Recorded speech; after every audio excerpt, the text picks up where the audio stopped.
وبإذن الله تعالى هتستفيدوا معانا استفادة جميلة جدا في الحلقات دي.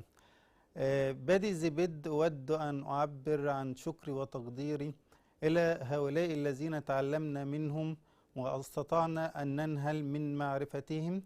عرفنا منهم حاجات كتيرة وقدرنا أن احنا نتعلم منهم علوم كتيرة جدا.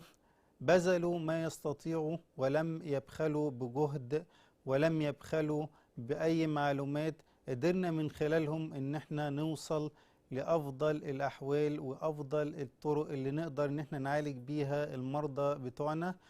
الحقيقة الناس دي بذلت مجهود كبير جدا واستطاعت ان هي تنشر أبحاث عالمية على مستوى العالم، والناس كلها بدأت تشيد بيها، لأن مصر الحمد لله تعالى بها كوكبة جميلة جدا من العلماء المتميزين في جميع التخصصات.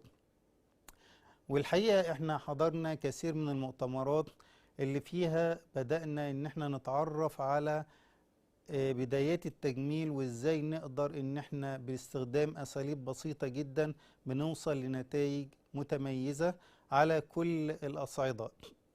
يعني في ناس احيانا بتعاني من مشكلة التجاعيد اللي بتأرقها، احنا قدرنا من خلال استخدام تقنيات الفيلر عن طريق الحقن الآمن ان احنا نعالج الامور دي، وقدرنا ان احنا نوصل لنتائج متميزة بفضل الله عز وجل. علشان كده انا بهدي الحلقات دي لكل العلماء اللي احنا اتعلمنا منهم واللي احنا عرفنا منهم واللي احنا قدرنا ان احنا ناخذ من فيض علمهم الغزير، علشان نقدر نوصل لكم معلومة بسيطة وسهلة تخص علم التجميل وتخص الطرق الحديثة في العلاج والطرق الجميلة اللي نقدر ان احنا نخلي بشرتنا صافية وكويسة. كن جميلا ترى الوجود جميل. الحقيقة عبارة بسيطة جدا ولكنها معبرة.